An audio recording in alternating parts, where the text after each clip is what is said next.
ಸ್ವಾಮಿ ಕೊರಗಜ್ಜ. ಓಂ ನಮ ಭಗವತೆ ವಾಸುದೇವಾಯ.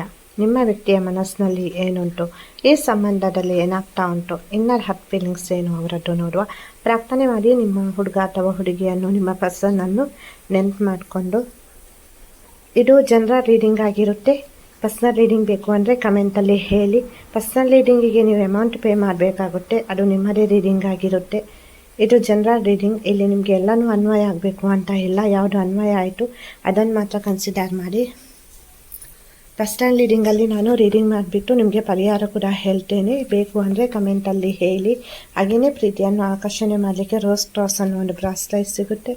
ಇದು ನಿಮಗೆ ಪ್ರೀತಿಯನ್ನು ಆಕರ್ಷಣೆ ಮಾಡಲಿಕ್ಕೆ, ಅಥವಾ ಮದುವೆ ಆಗ್ತಾ ಇಲ್ಲ, ಅಥವಾ ಸಂಬಂಧದಲ್ಲಿ ಸಮಸ್ಯೆ ಆಗ್ತಾ ಉಂಟು, ಅಥವಾ ಆನ್ ಆ್ಯಂಡ್ ಆಫ್ ಸಿಚುವೇಶನ್ ಉಂಟು, ಏನೇ ಒಂದು ಸಮಸ್ಯೆ ಇದ್ರೂ ಇದು ಹೀಲ್ ಆಗುತ್ತೆ. ಬೇಕು ಅಂದರೆ ಹೇಳಿ, ಪೂಜೆ ಮಾಡಿ ಎನರ್ಜಿ ಪಾಸ್ ಮಾಡಿ ಕೊಡ್ತೇನೆ.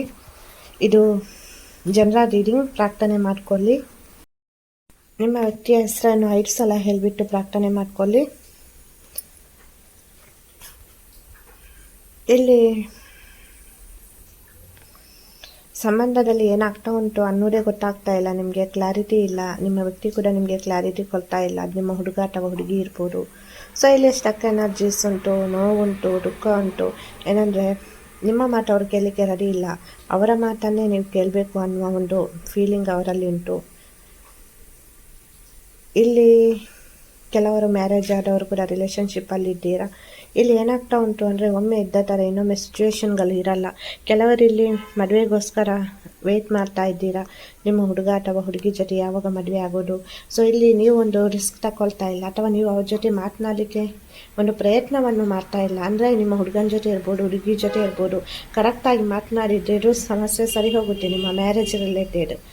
ಬಟ್ ಇಲ್ಲಿ ನೀವು ಫ್ಯಾಮಿಲಿ ಜೊತೆನೂ ಮಾತನಾಡಲಿಕ್ಕೆ ರೆಡಿ ಇಲ್ಲ. ಅವರು ಕೂಡ ಕೆಲವೊಂದು ಸಲ ಟೆನ್ಷನ್ ಮಾಡ್ಕೊಳ್ತಾರೆ, ನೀನು ನನಗೆ ಬೇಡ ಅಂತ ಹೇಳ್ಬೋದು. ಕೆಲವೊಂದು ಸಲ ಇಲ್ಲ, ನೀನು ಹೇಗಾದರೂ ಒಪ್ಪಿಸು, ನಾವು ಮದುವೆ ಆಗುವ ಅನ್ನುವಂತಹ ಒಂದು ಆಲೋಚನೆ ಕೂಡ ಉಂಟು. ಇಲ್ಲಿ ಕೆಲವರು ರಿಲೇಷನ್ಶಿಪ್ಪಲ್ಲಿ ಇದ್ದವರು ಥರ್ಡ್ ಪಾರ್ಟಿ ಸಿಚುವೇಷನಿಂದಾಗಿ ಕೆಲವೊಂದು ಸಮಸ್ಯೆಗಳಾಗ್ತಾ ಇರ್ಬೋದು. ಸೊ ನಾನು ನಿಮ್ಮ ರಿಲೇಷನ್ಶಿಪ್ಪಿಗೆ ರೆಸ್ಪೆಕ್ಟ್ ಕೊಡ್ತೇನೆ. ನಿಮ್ಮ ವ್ಯಕ್ತಿ ನಿಮಗೆ ತುಂಬ ಪ್ರೀತಿ ಕೊಟ್ಟಿರ್ಬೋದು, ಅಥವಾ ಅವರು ನಿಮಗೆ ಚೆನ್ನಾಗಿ ನೋಡ್ಕೊಂಡಿರ್ಬೋದು. ಬಟ್ ಇತ್ತೀಚಿನ ದಿನಗಳಲ್ಲಿ ತುಂಬ ಅವಾಯ್ಡ್ ಮಾಡ್ತಾ ಇದ್ದಾರೆ. ಇದು ಹೌದಾ ಅಲ್ವಾ ಹೇಳಿ ಒಮ್ಮೆ ಮನಸ್ಸಿನಲ್ಲಿ ಆಲೋಚನೆ ಮಾಡಿ. ಇಲ್ಲಿ ಏನಾಗ್ತಾ ಉಂಟಂತ ನಿಮಗೆ ಗೊತ್ತಿಲ್ಲ. ಕೆಲವರಿಗೆ ಇಲ್ಲಿ ಅವರು ನಂಬರ್ ಬ್ಲಾಕ್ ಮಾಡಿರ್ಬೋದು, ಅಥವಾ ಸೈಲೆಂಟ್ ಆಗಿದ್ದಾರೆ. ನೀವು ಕಾಲ್ ಮೆಸೇಜಸ್ ಮಾಡಿದರೆ ಮಾತ್ರ ಅವರು ರಿಪ್ಲೈ ಮಾಡ್ತಾರೆ. ಸೊ ಮುಂಚಿನ ಥರ ಇಲ್ಲ, ಪ್ರೀತಿಯ ಕ್ಯಾರ್ ಅದು ಏನೂ ಕೂಡ ಕಾಣಿಸ್ತಾ ಇಲ್ಲ. ನೀವು ಮೀಟ್ ಆಗಿ ಅಂತ ಹೇಳಿದ್ರೂ ಇಲ್ಲಿ ಅವರು ಮೀಟ್ ಆಗ್ತಾ ಇಲ್ಲ. ಇಲ್ಲಿ ಕ್ಲಿಯರ್ ಆಗಿ ಏನು ಮಾಡಬೇಕು ಅನ್ನೋದು ನಿಮಗೆ ಗೊತ್ತಾಗ್ತಾ ಇಲ್ಲ. ಇಲ್ಲಿ ಫಿನಾನ್ಷಿಯಲ್ ಆಗಿ ಕೂಡ ಸ್ಟಕ್ ಎನರ್ಜಿ ಕಾಣಿಸ್ತಾ ಉಂಟು.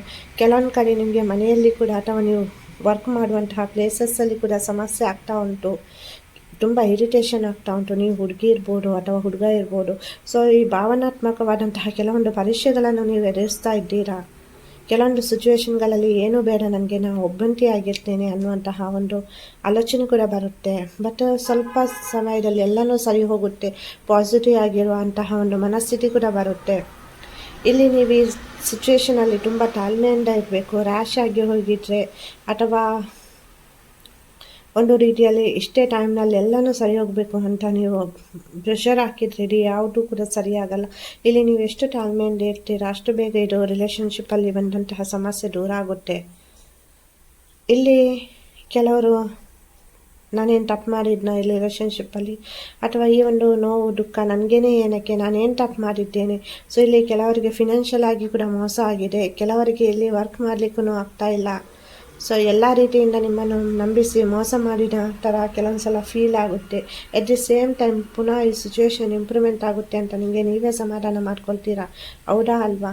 ಸೊ ಇದು ಜನರಲ್ ರೀಡಿಂಗ್ ಆಗಿರುತ್ತೆ. ಪರ್ಸನಲ್ ರೀಡಿಂಗ್ ಬೇಕು ಅಂದರೆ ಕಮೆಂಟಲ್ಲಿ ಹೇಳಿ. ಅಲ್ಲಿ ನಿಮ್ಮ ಕ್ವಶನ್ ನೋಡಿಬಿಟ್ಟು ನಾನು ಪರಿಹಾರ ಕೂಡ ಹೇಳ್ತೇನೆ ರೀಡಿಂಗ್ ಮಾಡಿಬಿಟ್ಟು. ಮತ್ತು ನೀವು ಏನೇ ಒಂದು ಸಿಚುವೇಶನ್ ಬಂದರೂ ಧೈರ್ಯವಾಗಿರಬೇಕು. ಏನೇನು ಕೆಟ್ಟ ಕೆಟ್ಟ ಆಲೋಚನೆಗಳನ್ನು ಮಾಡಲಿಕ್ಕೆ ಹೋಗಬೇಡಿ.